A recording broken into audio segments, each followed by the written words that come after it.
பிரியமானவர்களே, ஆண்டவரும் அருமை இரட்சகரமாக இருக்கிற இயேசு கிறிஸ்துவின் இனிய நாமத்தினாலே மற்றும் நல்ல காலை பொழுதிலே உங்களை சந்திப்பதிலே நான் அதிகமாக மகிழ்ச்சி அடைகிறேன். இந்த நாள் முழுவதுமாக நீங்கள் செய்கிற எல்லா காரியத்திலையும் கர்த்தருடைய கரம் உங்களோடு கூட இருந்து உங்களை நடத்துவதாக. ஏசாயா தீர்க்கதரிசன புஸ்தகம் 41ஆம் அதிகாரம் 10ஆம் வசனத்தினுடைய கடைசி பாகம் இப்படியாக சொல்லுகிறது: என் நீதியின் வலது கரத்தினாலே உன்னை தாங்குவேன், என் நீதியின் வலது கரத்தினால் உன்னை தாங்குவேன் என்று சொல்லி வார்த்தை சொல்லுகிறது. அன்பான தேவனுடைய பிள்ளைகளே, கர்த்தர் உங்களையும் என்னையும் அவர் தாங்குகிற தேவனாய் இருக்கிறார். அவருடைய கரம் நீதியுள்ள கரம், அவருடைய கரம் வல்லமையுள்ள கரம், அவருடைய கரம் நமக்காக யுத்தம் செய்கிற கரம். கர்த்தர் சொல்லுகிறார், என்னுடைய நீதியின் வலது கரத்தினாலே நான் உன்னை தாங்குவேன், என்னுடைய வல்ல கரத்தினாலே நான் உன்னை தாங்குவேன் என்று சொல்லி ஆண்டவர் சொல்லுகிறார். அன்பான தேவனுடைய பிள்ளைகளே, யாரை கர்த்தர் தாங்குகிறான்னு சொல்லி பல விஷயங்களை குறித்து பரிசுத்த வேதாகம் நம்மோடு கூட பேசுகிறதை நாம் வாசிக்க முடியும். அன்பான தேவனுடைய பிள்ளைகள், நாம் சங்கீதத்தில் கூட நாம் வாசிக்கிறோம், நல்ல மனுஷனை கர்த்தர் அவன் விழுந்தாலும் தள்ளுண்டு போவதில்லையா, கர்த்தர் அவனை தாங்குகிறாராம். அன்பான தேவனுடைய பிள்ளைகளே, நாம் இன்னும் மத்தேயு சுவிசேஷத்தில் 14ஆம் அதிகாரம் நாம் 31ஆம் வசனத்தில் கர்த்தர் ஒருவனை தன்னுடைய கையை பிடித்து தூக்கி எடுக்கிறதை, தம்முடைய கரத்தினால் அவனை தாங்கி பிடித்து தூக்கி எடுக்கிறதை நாம் வாசிக்கிறோம். யார் என்று சொன்னால் பேதுரு. அவருடைய சூழ்நிலை என்னவென்று சொன்னால், அவர் நடந்து கொண்டிருந்ததான தண்ணீரில் அவர் மூழ்க ஆரம்பிக்கிறார். மூழ்கி போய் கொண்டிருந்த அவர் கர்த்தரை நோக்கி கூச்சலிடுகிறார். ஆண்டவரே ரட்சியும் என்று சொல்லி அவன் கூப்பிட்ட பொழுது, கர்த்தர் என்ன நீ விசுவாசிக்கல, நான் உன்னை தூக்க மாட்டேன், நான் உன்னை தாங்க மாட்டேன், நீ அப்படியே மூழ்கி போயிருன்னு சொல்லி அவர் அப்படியே விட்டு விடவில்லை.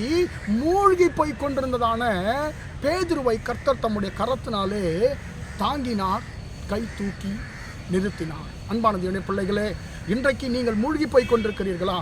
ஆண்டவரே நான் மூழ்கி போய் கொண்டிருக்கிறேன் ஐயா, ஆண்டவர் நான் சுற்றிலும் இருக்கக்கூடியதான பிரச்சனைகள் நிமித்தமாக, போராட்டங்கள் நிமித்தமாக நான் மூழ்கி கொண்டிருக்கிறேன். ஆண்டவரே, கர்த்தாவே, ஆண்டவரே நீர் என்னை தாங்க மாட்டீரோ என்று சொல்லி நீங்கள் சொல்லி கொண்டிருக்கிறீர்களோ? கர்த்தர் சொல்லுகிறார், மகனே மகளே, நீ தள்ளப்பட்டாலும் நீ மூழ்கி போய் கொண்டிருந்தாலும் நான் உன்னை என் வலது கையினாலே நான் உன்னை தாங்குவேன், நீதியின் வலது கரத்தினாலே நான் உன்னை தாங்குகிற தேவனாய் இருக்கிறேன் என்று சொல்லி அன்பான தேவனுடைய பிள்ளைகளே கர்த்தர் சொல்லுகிறார். பிரியமான தேவனுடைய பிள்ளைகளே, பேதுரு ஏன் மூழ்க ஆரம்பிக்கணும், அவர் ஏன் மூழ்கி போக ஆரம்பித்தான்னு சொல்லி பார்க்கும் பொழுது, அவர் எப்பொழுது தன்னுடைய பார்வையும் சிந்தையும் இயேசுவை விட்டு திருப்பினாரோ, ஆண்டவரை போல் அவரும் கடல் மேலே நடக்க ஆரம்பித்தார். ஆண்டவரை உண்மை போல நானும் நடக்க எனக்கு உதவி செய்யுங்கன்னு கேட்டார். இவர் இயேசுவை பார்த்து கொண்டே, இயேசு வா என்று சொன்னபொழுது இவர் இயேசுவை பார்த்து கொண்டே நடக்க ஆரம்பித்தார்.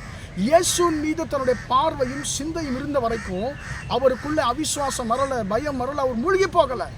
ஆனால் எப்பொழுது இயேசுவை விட்டு தன்னுடைய பார்வையையும் சிந்தையையும் திருப்பி சுற்றிலும் இருக்கக்கூடியதான காற்றையும் கடலையும் அலைகளையும் பார்த்தாரோ, தனக்கு முன்பாக இருக்கக்கூடிய இயேசுவை அவர் மறந்து போனார். அந்த காற்றும் கடலும் அவருக்குள்ள ஒரு பயத்தை கொண்டு வருகிறது. அந்த காற்றையும் கடலையும் தன் வாயின் வார்த்தையால் உண்டாக்கின சர்வ வல்லமையுள்ள தேவன் தனக்கு முன்பாக இருக்கிறதை மறந்து போனார். உடனே பயம் அவரை ஆட்கொள்ளுகிறது. அந்த பயம், அந்த அவிசுவாசம் அவரை மூழ்கடிக்க ஆரம்பிக்கிறது.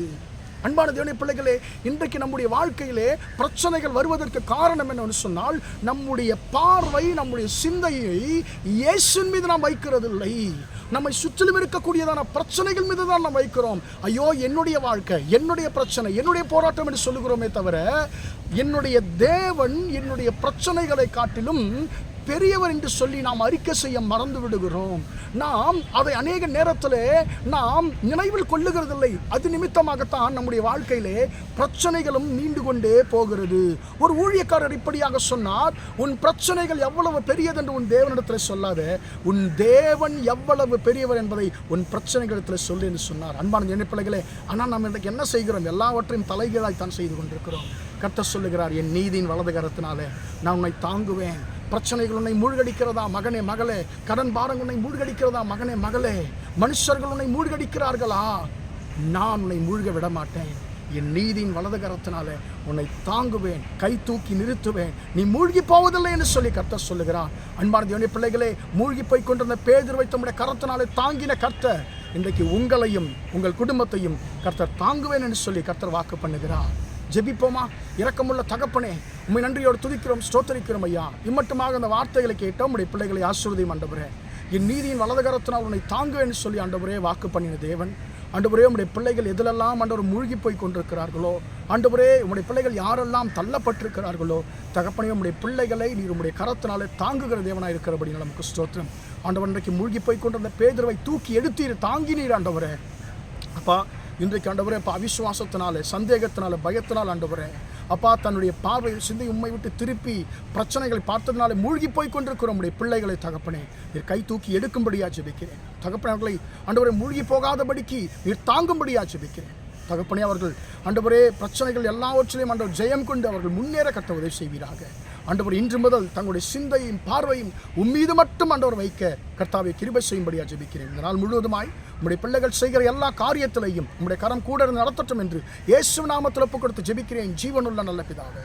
ஆமேன், ஆமேன். பிரியமானவர்களே, கர்த்தர் உங்களை ஆசீர்வதிப்பாராக. Praise the Lord, praise the Lord.